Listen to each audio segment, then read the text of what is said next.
BJP को बांग्लादेश का शुक्रिया अदा करना चाहिए दरअसल, क्योंकि बांग्लादेश ने हूबहू बीजेपी मॉडल लागू कर दिया, गुजरात मॉडल। मोदी बांग्लादेश के कट्टरपंथियों के आदर्श नायक की तरह उभरे हैं।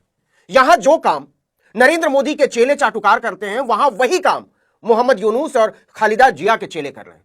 यहां बीजेपी के राज में मुस्लिम अल्पसंख्यकों के घर तोड़े जाते हैं, उन्हें मॉब लिंच किया जाता है, आस्था की वजह से निशाना बनाया जाता है। बांग्लादेश में यही काम हिंदू अल्पसंख्यकों के साथ बीएनपी के लोग कर रहे हैं। और इससे भी एक कदम आगे बढ़कर मोदी के रास्ते पर चलते हुए बांग्लादेश की संसदीय व्यवस्था से भी अल्पसंख्यकों को साफ करने के अभियान पर चल चुके हैं वहां के लोग।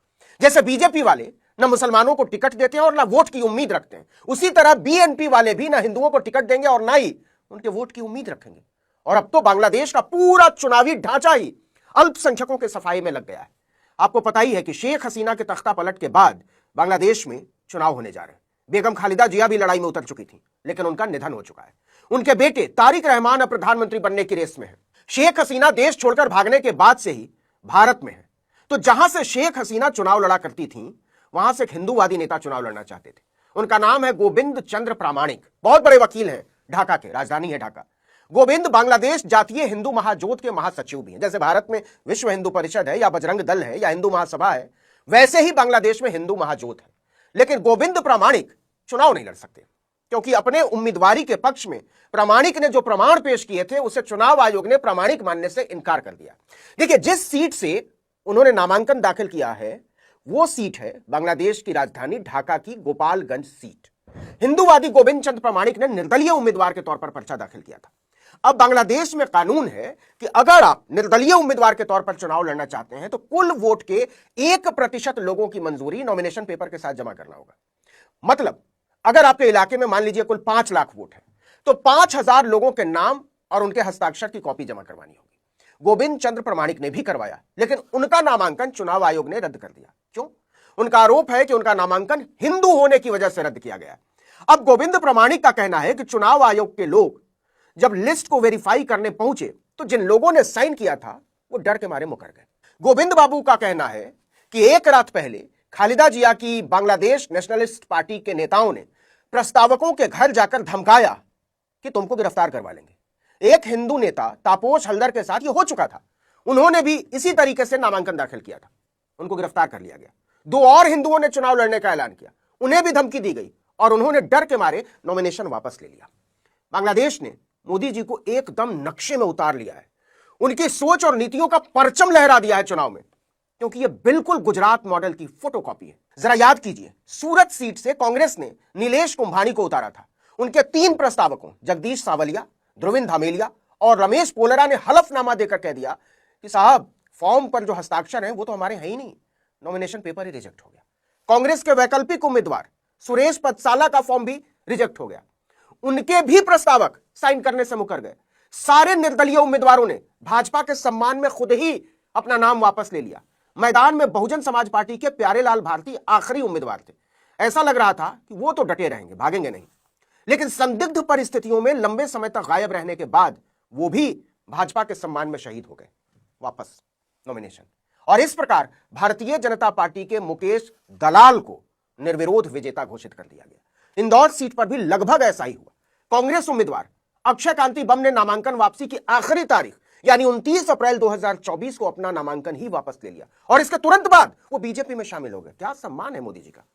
नतीजा, मुकाबला एक तरफा हो गया। बीजेपी के शंकर लालवानी ने 12.25 लाख वोटों के रिकॉर्ड अंतर से जीत हासिल की। उन्हें 12,26,000 वोट मिले और इसके बाद नंबर था नोटा का। नोटा पर 2,18,000 लोगों ने बटन दबाया। भाजपा ने इसे लोकतंत्र की जीत कहा था और इसका उत्सव मनाया था। तो बीजेपी को तो बांग्लादेश वालों को थैंक यू बोलना चाहिए कि वहां बिल्कुल वही हो रहा है जो मोदी जी के सम्मान में लोकतंत्र के नाम पर यहां होता रहा है। बीजेपी वाले कहते हैं कि मुसलमानों को हम टिकट भी नहीं देंगे और उनके वोट की उम्मीद भी नहीं करते। ये आग लगाने वाले कौन है वो उनके कपड़ों से ही पता चल जाता है। सेम टू सेम बांग्लादेश में हो रहा है कि हम हिंदुओं को टिकट भी नहीं देंगे और वोट भी नहीं चाहिए। बीजेपी वाले कहते हैं कि अगर मुसलमान ज्यादा फड़फड़ाएंगे तो हम उनको शांत कर देंगे। जब हम एक रहेंगे, नेक रहेंगे, तभी नेक रहेंगे, बटेंगे तो कटेंगे।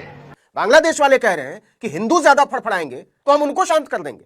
मतलब मोदी जी को शीशे में उतार लिया है पड़ोसियों ने।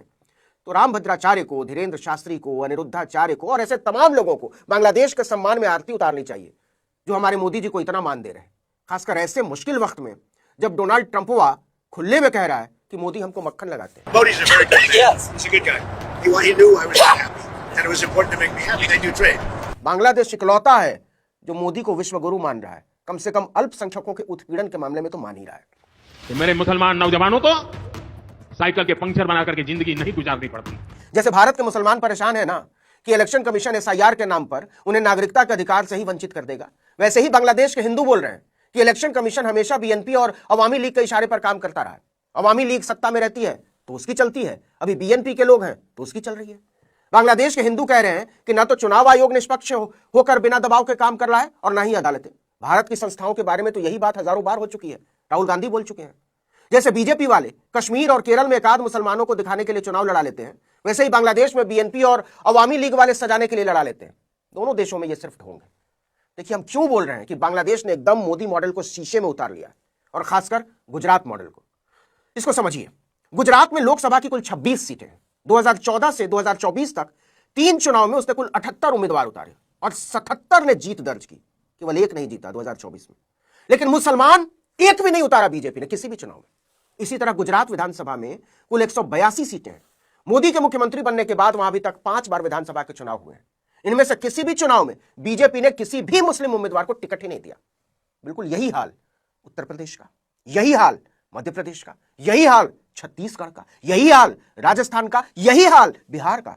किसी भी राज्य में एक भी टिकट नहीं, न लोकसभा में न विधानसभा में।